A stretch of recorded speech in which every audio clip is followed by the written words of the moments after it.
네, 강보선의 출발 새 아침 3부 시작합니다. 커피 한 잔에 감칠맛 나는 시럽 한 스푼 같은 달콤 쌉쌀한 정치 분석 함께하는 여의도 시럽자들 시간입니다. 함께하실 세 분 소개합니다. 이종걸 전 의원 전화로 연결되어 있습니다. 안녕하십니까? 예, 안녕하십니까. 이종걸입니다. 네, 신성범 전 의원도 나와 계시죠? 안녕하십니까?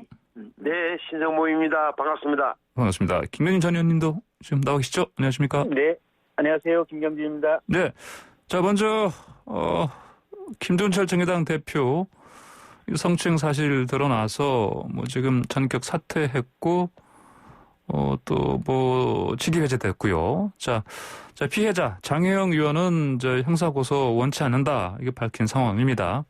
자 고소 없이도 수사가 이루어질 수 있는 사안인지 이거는 먼저 김은진 전 의원님께서 말씀해 주시겠습니다. 예, 법적으로는 가능한 상황입니다. 그러니까 2003년도에 형사소송법이 개정이 되면서요. 이제 그 전에 이게 성범죄에 대해서는 피해자가 고소를 해야만 이게 이제 형사 절차로 수사기관이 수사를 할 수 있었는데 이제 이러다 보니까 사실은 피해자에 대해서 고소를 하지 말라 또는 고소를 취하해달라라고 하는 어떤 협박이라든지 많은 부작용들이 있다 보니까 이제 국회에서 법을 개정해서 친고죄 조항을 아예 폐지를 했고요.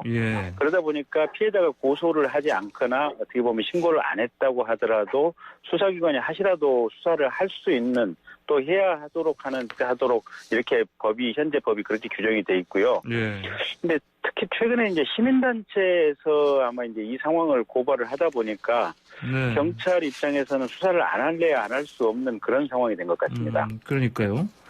그러니까 이제 그 피해자 본인이 사실은 이제 고소를 이제 하면은 되는 건데 이제 고소를 안 한 상황인데 다른 이제 제3의 시민단체가 이제 고발을 했습니다. 그렇죠? 그 경우에도 그러니까 시민단체 고발로도 지금 수사기관이 수사를 할 수밖에 없는 상황이고요.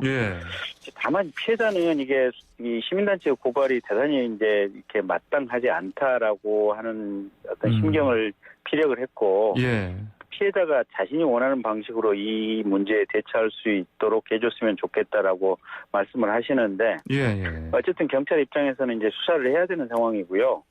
이제 다만 이게 피해자께서 이제 그런 마음을 가지고 계시다면 사실은 경찰서에 가서 피해 내용을 말씀을 안 하실 수도 있거든요. 그렇다면 경찰 입장에서는 우선 이제 이 가해자라고 지목되는 김종철 전 대표를 불러서 이제 상황을 물어볼 것이고, 혹시 다른 목격자, 그러니까 수행원이라든지 누군가가 이 상황을 본 사람이 있다면 그 사람을 찾아서 좀 물어봐야 되고요. 그다음에 이제 근처에 무슨 CCTV나 이런 것들이 있다면 그런 부분을 확인할 수도 있겠는데, 어쨌든 수사기관 입장에서는 이걸 수사를 하는 것도 좀 부담스러운 상황이기도 하고, 수사를 하기도 쉽지 않은 상황이지만 법적으로는 수사를 해야 할 수밖에 없는 그런 어려운 상황인 것 같습니다. 그러니까 이게 시민사회단체가 이게 고발하는 상황을 아마도 예측을 하지 못했던 것 같은데 제가 보기에는. 그래서 저도 이제 오히려 이게 지금 이제 친고죄를 폐지하다 보니까 이번 장혜영 의원님 사태와 같은 묘한 상황이 생기는데요.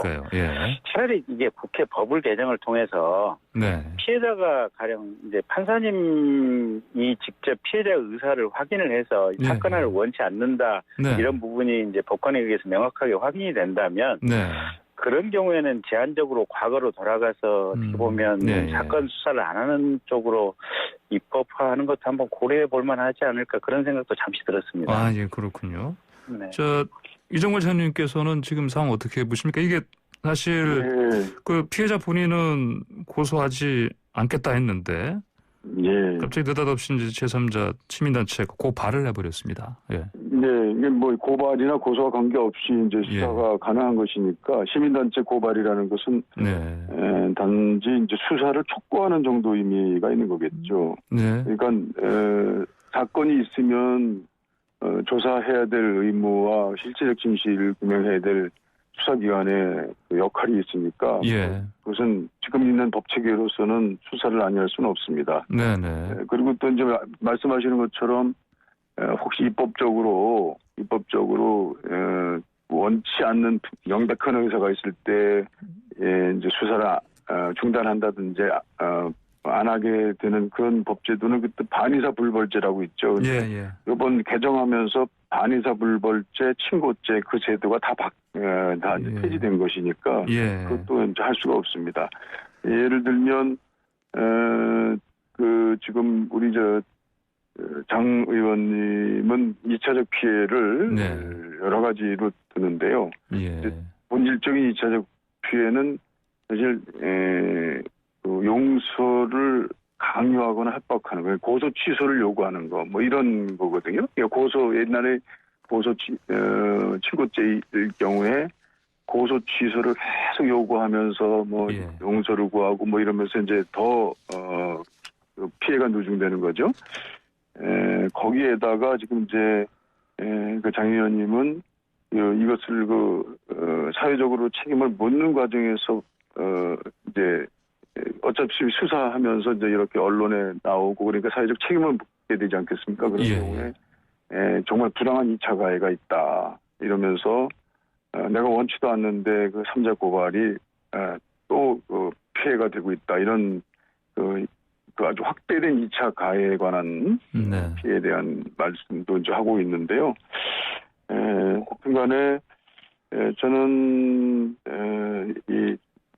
아주 대원칙, 그러니까 이 성범죄라는 것이 강제추행이나 성희롱 뭐 이런 거 모두 이제 성범죄의 경우는 이제 친고죄에서 비친고죄로 바뀌게 되는 거 아주 어려운 입법적 논쟁이 있었던 거거든요.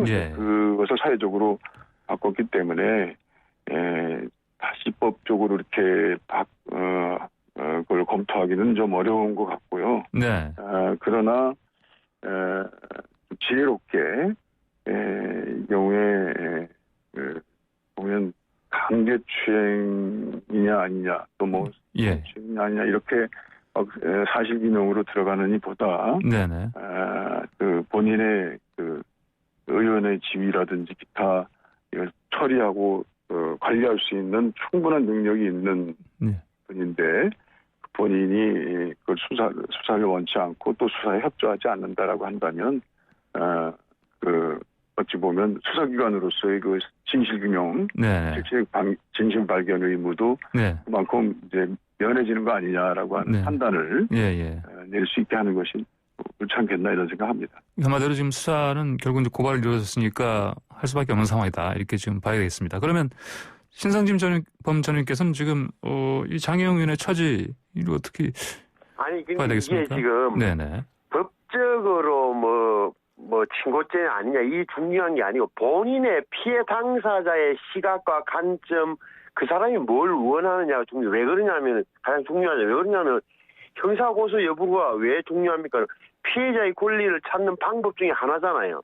그런데 장혜영 지금 의원이 피해자로서 나는 고발 안 하겠다. 법적으로 안 가겠다고 하는 의사는 명백하고 그 의도도 명료한 거예요. 다시 말하면 나는 피해 당사자로서 스스로가 내 자신 원하는 방식으로 일상을 회복하고자 노를 발버둥치고 있는데 왜 나를 관계도 없는 제3자가 고발함으로써 나를 끝없이 피해 사건으로 올가매는 것이 매우 부당하다고 느끼는 거 있는 거거든요. 근데 왜 그런 고소를 안 하는 거냐?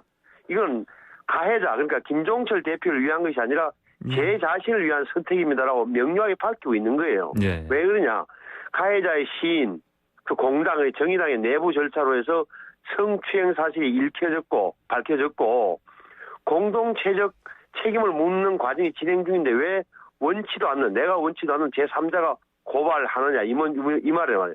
그러면 그 고발 단체에 대해서는 심지어 장혜영 의원은 뭐라고 표현하고 있느냐? 입으로는 피해자 중심주의를 말하고 있지만 실상은 피해자의 내고통에는 조금도 공감하지 않은 채 성폭력 사건을 자기 입맛대로 소비하는 행태다라고도 하고 있단 말이에요. 심지어는 원색적인 그 뉴스거리로 끌고 가는 그 지긋지긋한 관행과는 싸우고 싶다. 그러니까 내가 원하는 방식으로 어떤 피해자다움에도 갇히지 않은 채 제 일상으로 돌아가고 싶다고 명백히 밝히고 있는데 이것을 법적으로 따지면서 단체가 고발하면 할 수밖에 없다. 이거는 말이 안 되는 거죠. 기본적으로 상식적으로 보더라도. 예. 자, 뭐 장혜영 의원은 사실은 스스로 어려운 결단을 했다고 하더라고요. 보니까 스스로 자신이 피해자란 걸 이제 공개를 했고요. 자, 그러면서 방금 말씀하신 것처럼 여러 가지 그 과정에서도 2차 피해를 볼 수도 있는 상황이고요. 그럼에도 불구하고 이렇게 직접 자신이 피해자라는 공개를 했고, 이제 또 피해자다움은 존재하지 않는다도 이런 말을 했습니다.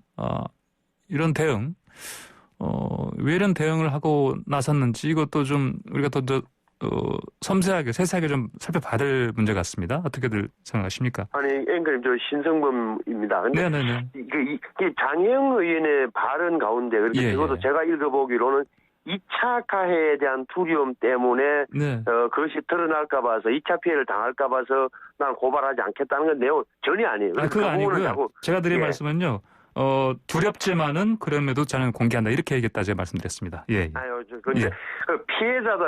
제가 왜 장혜영 의원의 이 이야기를 좀 유심히 보느냐면 이게 장 의원의 이 글 자체가 어떻게 보면 우리나라 미투 운동의 그 교과서 같은 내용으로 제가 등재될 것 같은 느낌이 들어서 자꾸 그런 거예요. 예를 들어서 피해자다움이라는 것도 존재하지 않는 표현으로 이거 쉽게 이야기하면 안 되고 나도 유심히 읽어봤어요. 그러니까 어떤 여성이라도 성폭력 피해자가 될 수 있다. 그러니까 내 자신이 현직 국회의원이라는 사실이 피해자가 될 수 없다는 것을 의미하지 않는다는 정확히 하는 거예요. 피해자는 우리 주변에 존재하는 모든 여성이 피해자 될 수 있다는 부분을 그 피해자다움이라는 게 따로 존재하지 않는 표현을 쓴 것 같고. 그러니까 그냥 그다음에 그러면 이제 가해자다움도 존재하지 않는 표현도 굉장히 중요한 거예요. 이게 보면은 왜냐하면은 성폭력을 저지르는 사람이 따로 존재하지 않는다. 따로 정해져 있지 않다는 거죠. 누구라도 동료 시민을 동등하게 존엄한 존재로 대하는데 실패하면은 그 사람은 성폭력 가해자가 될 수 있다는 그 대목이 굉장히 중요해요. 그러니까 피해자다움도 없고 따로 없고 가해자다움도 따로 없다는 게 이 장혜영 의원이 아마 자꾸 이야기하는 그런 메시지라고 저는 그렇게 읽히더라고요. 예, 그렇습니까? 예, 김경진 전 의원님께서는 어떤 의견이십니까? 그러니까 그게 이제 우리가 피해자라고 하면 이제 좀 힘들어 보이고 무기력해 보이고 이제 지쳐 보이고 무슨 이런 생각들 하는데 장 의원 같은 경우는 이 사건 겪고 나서도 의연하게 어떤 평소에 일을 처리하기 위해서 굉장히 노력을 했다고 이제 스스로 밝히고 있거든요. 그래서 이제 어떤 그런 모습을 가지고 피해자다움을 생각하는 것은 고정관념이다. 아마 이제 이런 얘기 아닌가 저는 그렇게 보고 있고요. 어쨌든 신성범 의원님 말씀하신 대로 지금 장혜영 의원이 SNS라든지 여러 방식으로 이제 본인의 입장과 어떤 심경을 밝힌 내용들이 대단히 그게 명확하게 우리들에게 어떤 상황을 알려주고 우리가 지향해야 될 방향성을 이제 제시해 주는 것 같더라고요. 그래서 그런 부분을 좀 집중하고 또 이 장혜영 의원의 말 우리가 좀 이렇게 마음속에 이게 새겨들면 어떨까 싶은 생각을 했었습니다. 예. 자, 지금 청취자 8130님께서요. 정의당 사건에 대한 민주당의 입장은 어떤지 물어봐 주세요. 이런 문자를 주셨습니다. 이종걸 의원 전 의원님 답변 가능하시겠습니까? 제가 약간 덧붙여 말씀드리면 장 의원님의 경우에는 이제 항상 그 피해자다움으로 살고 있는 것에 대한 자기 스스로의 성찰과 투쟁과 그 대응으로 그 피해자다움으로부터 벗어나려고 하는 일상화된 자기 그 의지가 있는 것 같아요. 그러니까 사실 이 성폭력이라는 것도 약한 고리에서 강한 자에 의해서 이루어지는 거거든요. 그러니까 이것도 피해자다움의 또 하나의 문제이다. 본인 늘 느꼈던 약한 존재, 장애우로서의 존재, 여성으로서의 존재, 뭐 이런 약한 존재로서의 피해자다움이 본인 이 경우에는 일상적으로 늘 이겨나가고 버텨나가는 자기의 그 애는 사회가 전혀 돌아보지 않는다라고 하는 그런 이제 섭섭함 같은 것도, 그러니까 같은 뜻으로 활동하고 움직이고 있는 시민단체의 그런 모습조차도 늘 본인이 겪고 있는 피해자다움에 대한 이해가 없었던 것 같다라고 하는 자기 스스로의 이제 그 섭섭함 이런 것들이 이제 이렇게 묻어 나오는 것 같습니다. 저는 우리 민주당이 이런 그 약한 피해자, 사회적 약자, 그리고 항상 피해에 노출되고 있는 사람을 평등한 사회로 만들기 위한 어떤 공정성 확보를 하나의 당의 강령으로 가지고 있는 것이거든요. 그러니까 이 경우에 일반적이냐 특수한 문제냐. 그러니까 그렇게 일반적으로 공정한 사회를 만들기 위한 여러 제도를 만들었기 때문에 실제 이제 친고죄도 폐지하고 반의사 불벌죄도 해서는 안 된다라고 하는 사회적 결단을 내리는데 우리가 동의한 것이고 또 민주당이 주도해서 그걸 했는데 그러나 이 정말 성폭력에 노출돼 있고 또 어떤 장애인 제도로서 가지고 있는 본인의 그 약한 존재까지도 노출되어 있는 모든 약한 가장 존재로서의 본인은 그래도 정의당이라고 하는 그 진보를 추구하고 있는 그 당에서 스스로 그 피해자다움을 극복하면서 나가는 자기 현실, 자기의 그 의사가 있다라는 그것을 좀 존중해달라라고 하는 것을 저는 지켜줘야 된다 이렇게 생각합니다. 알겠습니다. 피해자 의사를 우선적으로 존중하는 특별한 사항이 돼 있다. 그렇게 보겠습니다. 알겠습니다. 자, 주제를 좀 바꿔보겠습니다. 그 박범계 법무장관 후보자 그 여야가 이제 청문 보고서 채택하는 건 지금 안 됐습니다. 그래서 문재인 대통령이 어제 이거 다시 송부해달라. 뭐 오늘까지 시한을 잡고 얘기를 요청을 했고요. 근데 오늘 이게 될지 사실 미지수고요. 이 상황을 좀 어떻게 봐야 되겠습니까? 먼저 이 부분은 신성문 총리께서 말씀해 주시죠. 그러니까 오늘까지 이게 인사청문 경과 보고서를 저한테 보내주십시오라고 국회에 요청한 거죠, 대통령이. 그러니까 그렇습니다. 이거는 오늘까지 안 주면 어떻게 되냐, 임명하는 거예요. 제가 아시는 대로 지금까지 오늘 뭐 예를 들어서 야당은 응하지 않을 테니까 여당만 민주당 의원들만 모여서 청문 보고서 채택을 할지 모르겠으나 어찌됐건 결론은 크게 변하지 않는다. 그러면 예를 들어서 오늘까지 안 하면 내일은 우리 온 국민이 알고 있잖아요. 이제 내일은 대통령이 박범계 법무부장 임명하는 거예요. 그 절차대로 가는 거고. 그렇게 되면은 뭐냐 하면 이게 현 정부에서 사실은 이제 이른바 야당 동의 없이 인사청문회는 거쳤지만 야당 동의 없이 임명되는 뭐 20몇 번째 장관이 되는 거죠. 이 절차에 대해서는 다들 국민들이 이제 뭐 국회 인사청문회라는 게 어떤 건지 다 아셨으니까 그러니까 내일이면 대통령이 임명한다는 사실은 저 변화가 없는 거죠. 그냥 확정된 것이다 이렇게 보시는군요. 김영진 전 의원께서 어떻게 보십니까? 신상호 전 의원님 말씀대로 대통령께서는 이제 임명하시려고 아예 이제 마음을 먹고 이제 그런 절차를 밟고 계신 것 같고요. 이제 다만 어제 경실련하고 또 다른 시민단체에서 이제 부적격이니까 임명하지 말라, 아마 자진 사퇴하라 이런 성명이 나온 것 같아요. 그래서 이제 그런 부분도 한번 청와대에서 더 챙겨 보시는 게 어떨까 싶고요. 저는 이제 그 시민단체 성명하고 상관없이 결국은 대통령께서 임명하시리라고 보는데 어쨌든 그 청문회 과정에서 그 원전 수사 같은 것이 조금 과잉이라고 말씀하신 부분이라든지 몇 가지 이렇게 답변하신 부분 중에 철학이나 시각이 조금 좀 우려스러운 대목이 있어서 이게 법무부 장관이라고 하는 것은 민주당이라고 하는 정파 수속이 아니고 결국 뭐 물론 이제 한 3년 후에 다시 가서 공천 받고 민주당 수석으로 출마를 받을 가능성이 높으시겠지만 그럼에도 불구하고 법무부 장관을 하는 동안은 대한민국 헌법에 어떤 입각한 법무부 장관이지 정파적 시각에 의한 법무장관이 돼서는 안 되겠다. 그런 점을 좀 명심하시고 법무부 장관으로 취임하시면 좋겠다. 이런 말씀 드리고 싶습니다. 그러면은 이정걸 의원께서는 이런 우려 어떻게 좀 보십니까? 이게 보니까 뭐 말씀하신 것처럼 지금 이제 그 인사청문회 경과 보고서를 다시 송부해달라고 재요청 시간의 제한도 뒀어요. 27일. 오늘이죠. 제가 볼 때는 그 수순을 본다면은 지금까지 전례를 볼 때 법무장관에 임명될 것을 봅니다. 그렇게 돼 있고요. 근데 먼저 그동안 이제 박범계 후보자의 여러 가지 그 신상털기 이상의 청문회가 이루어졌지 않습니까? 예, 의혹이 10개 넘는다고 합니다. 예. 10개 넘는데 사실 제가 지난번에 말씀을 올렸습니다만, 이제 어떤, 지금 김경진 의원이 말씀하신 것처럼, 그 어떤 법무부 장관의 어떤 직위에 대한 판단, 이것은 좀 여야가 아주 다른 것 같습니다. 근데 그것은, 지난 추미애 장관과 윤석열 총장과에 있었던 여러 정말 검찰을 완전히 확 드러내는 듯한 그런 제도의 문제, 뭐 이런 것들이 아주 전 국민에게 이렇게 보여졌지 않습니까? 예. 예, 그거에 관해서 사실은 박범계 장관 후보자는 어느 입장을 보여줄 수밖에 없는 것입니다.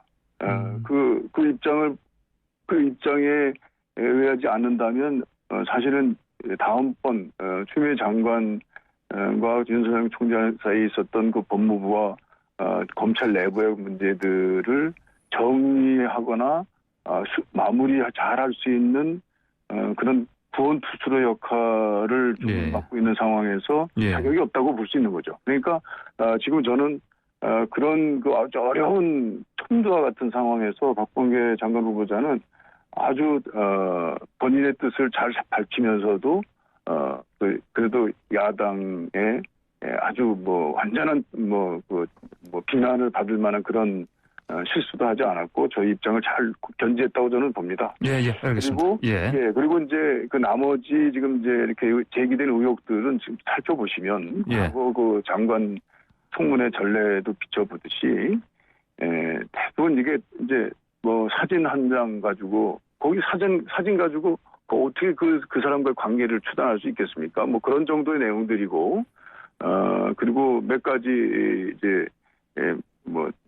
재산 누락이라든지 이런 것들에 대해서는 본인 스스로 이제 인정하면서 또 말씀했고 했기 때문에 저는 인사청문회가 가지고 있는 기능을 국민들에게 다 보여드렸고 그리고 또 제가 볼 때는 정의당의 데스노트라든지 이런 것들도 저희는 사실 주목해서 봤습니다만 그것도 없고 제가 볼 때는 일단 이 어려운 시기에 장관으로서의 그 어떤 적정성 검증은 잘 통과했다. 저는 그렇게 봅니다. 알겠습니다. 자, 저는 야당이 반대하건 여론의 일부가 반대하건 혹은 경실련이나 시민단체에서 사퇴 요구하든 간에 대통령께서 박범계 장관을 내일 임명할 것은 분명해 보이는데 이번 기회에 좀 분명히 해야 될 몇 가지 점은 있는데 첫째는 예를 들어서 이제 지금 황희 문화관광부 장관까지 들어가게 되면은 18개 명의 장관 가운데 집권 여당 그러니까 민주당 소속이거나 출신 의원 출신이 한 8명 된다는 거거든요. 18명이 장관 가운데 8명이 당에서 온 분들 이렇게 된단 말이에요.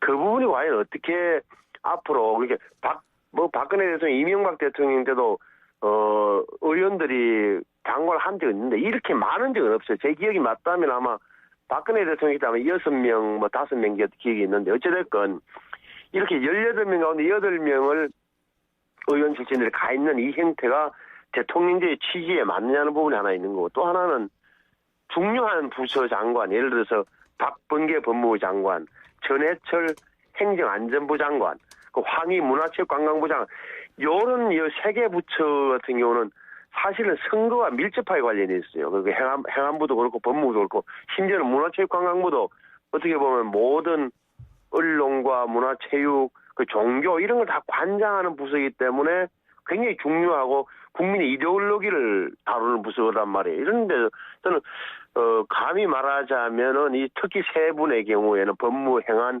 문체부의 경우는 선거 대책의 그런 성격도 있어 보인다는 점을 저는 지적을 안 할 수 지적을 꼭 하고 싶어요. 알겠습니다. 자, 다음으로요. 역시 이건 박범계 후보자 청문회에서 나온 얘기 아닙니까? 공수처 1호 사건으로 지금 김학의 전 법무부 차관 불법 출국 금지 의혹 사건이 이제 공수처의 첫 수사 대상이 될 것이다. 이런 얘기가 나왔습니다. 이 전망 어떻게 전망하십니까? 먼저 김영진 전 의원님. 그래서 이제 공수처 1호 사건 같은 경우는 어쨌든 그 어느 누구도 공수처 외부기관에서 언급을 안 하는 게 공수처의 어떤 네. 정치적 독립성이나 수사의 독립성을 위해서는 바람직할 것 같고요. 예. 물론 어제 이제 질문을 받는 과정에서 이제 얘기가 나오기는 했고 예. 또 한 가지가 지금 공수처법 25조를 보면 검사가 지금 고위공직자 범죄 혐의가 있는 경우에는 이제 공수처로 이첩하게 돼 있다 보니까 지금 아마 후보자께서 그런 답변을 하신 것 같은데. 예. 근데 공수처가 사실은 검사 수사관을 임명하고 조직이 완비돼야 지금 수사가 가능할 거 아니겠습니까? 예. 그러면 앞으로 한 2달 이상이 필요한 상황이기 때문에 그 이전까지는 지금 현재 검찰에서 수사를 할 수 있는 한 최대한 하는 것이 맞는 것 같고요. 예. 그리고 공수처가 정식으로 이제 체제가 완비된 때까지 수사 결론이 안 나오면 그때 아마 공수처로 이첩을 하는 것이 바람직하지 않을까 네. 그렇게 봅니다. 지금 이런 뭐 공수처 얘기를 꺼내는 것 자체가 시점상 맞지 않다, 옳지 않다 이런 말씀이시네요. 예. 네, 네. 네. 신상문 전 의원님께서는 어떤 의견이십니까? 그러니까 이게 이제 정확히 알아야 되는데 이게 이제 그 김학의 전 법무부 차관의 예. 그 뭐 출국 금지를 했는데 그게 불법이다. 이걸 이제 현재는 어떻게 보면 수원지검에서 수사를 하는데 심지어는 뭐 법무부도 압수수색을 하고 그러니까 예. 같은 검찰은 대검 또 반부패부 사무실도 압수수색을 했더라고요. 그러니까 이런 일이 진행 중인데 이 사건이 이제 검사들이 연루돼 있으니까 물어보니까 이제 박범계 장관 후보자는 이것도 공수처로 이첩하는 게 맞다. 예. 할 수 있다. 이렇게 말씀하신 걸로 이제 기억나는데 어찌됐건 이런 식이라면은 그리고 권익위에서도 국민권익위원회에서도 이거는 그 공수처에 넘기는 방안을 고려하고 있다. 이렇게 돼 있으니까 그렇게 원하든 원하지 않든 하여튼 고위공직자가 출범하고 나면은 1호 사건이 될 가능성은 커진 거죠. 근데 이제 방금 김경진 전 의원님께서 이제 검사 출신답게 말씀을 해주셨는데 출범할 때까지 2달 정도가 남았는데 그럼 이거를 이 과정에서 혹여나 그 수사가 진행이 뭐 어떻게 되는 건지 그다음에 예. 공익 제보했다는 그 양반은 그분은 신분을 확실하게 보장되는 건지 아니면 법무부에서 일각이 이야기하는 대로 기밀 누설로도 고소돼서 수사 대상이 되는 건지 예. 이런 부분에 판단을 잘 못해가지고 못해서 저는 좀 공수 1호 수사의 대상이 될 것 같긴 한데 예. 그때까지 2달 정도의 과정에서 무슨 일이 벌어질지 걱정은 된다 이렇게 표현하고 싶습니다. 예, 알겠습니다. 이종걸 전 의원님 지금 뭐 여권에서는 이제 뭐 검찰 수사 문맥이다 이런 식으로까지 지금 사실 비판하고 있습니다. 예. 네, 뭐 간단히 말씀드리면은. 네. 그 2019년에 그 김학의 전 차관이 도피성 출국할 때 이 긴급 출금 조치를 내려서 다행히 출금이 됐단 말이에요. 그래서 예. 실제적으로는 이거는 옳은 결정을 했는데 예. 그런데 그 과정에서 뭔가 절차상에 뭐가 있다.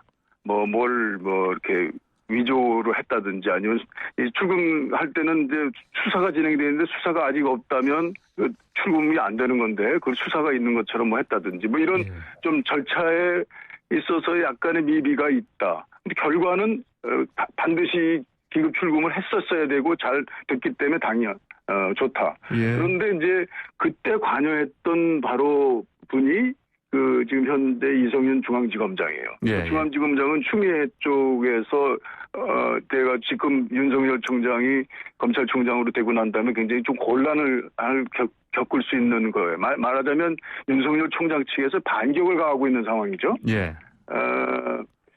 그런데 지금 보면 그 김학의 그 분이 어떤 분이냐, 법원에서 거의 마지막까지 많은 부분이 무죄가 됐는데, 무죄가 된 게 아니라, 무죄 취지 판단이 났는데, 그건 보면 사실은 대부분 다 인정이 됐는데, 시간이 너무 지나서 공소시효 만료가 됐어요. 근데 그 시간을 끈 그 결과적인 그 절차에 관여한 분들이 바로 검찰이에요. 그러니까 검찰 내부에서 김학의 차관이라고 하는 검찰 내부 인사를 보호했다라고 하는 의혹이나 비난을 면치 못하죠. 그러니까 그런 검찰 내부의 그 식구들을 챙기고 이런 그 조치를 끊어버리겠다고 한 것이 이번 공수처의 상당 부분의 목적입니다. 그러니까 제가 볼 때는 공수처가 어떻게 돌고 돌아가지고 지금 그 절차에 약간의 뭐 수사 문제를 좀 외압했다라는 의혹을 받고 있다고 하는 현 중앙지검장이 그 대상이 되겠습니다만, 그러나 이 경우에 그 실체나 모든 면에서 옳았던 결과를 가지고 절차에 있어서 약간의 미비가 과연 그게 조사를 받고 수사를 받고 엄청난 이렇게까지 그 먼지털이식의 어떤 그 조사 과정에 있어야 될 것인지, 그리고 압수수색까지 막 하고 하는 것인지에 관해서 이건 뭔가 어떤 형평성을 이룬 것 같다. 그렇다면 공수처가 바로 그것을 판단하는 것이다라고 하는 것이 이제 공수처의 어떻게 만들어졌던 배경을 보면요. 이 의원님 지금 이 의원님 비슷한 반문을 해주셔야 될 것 같습니다. 저는 그렇게 생각합니다. 알겠습니다. 자, 오늘의 여의도 실업자들 코너 여기서 마무리하겠습니다. 세 분 말씀 잘 들었습니다. 감사합니다. 감사합니다. 고맙습니다. 네, 지금까지 이종걸, 신성범, 김경진 전 의원과 함께했습니다.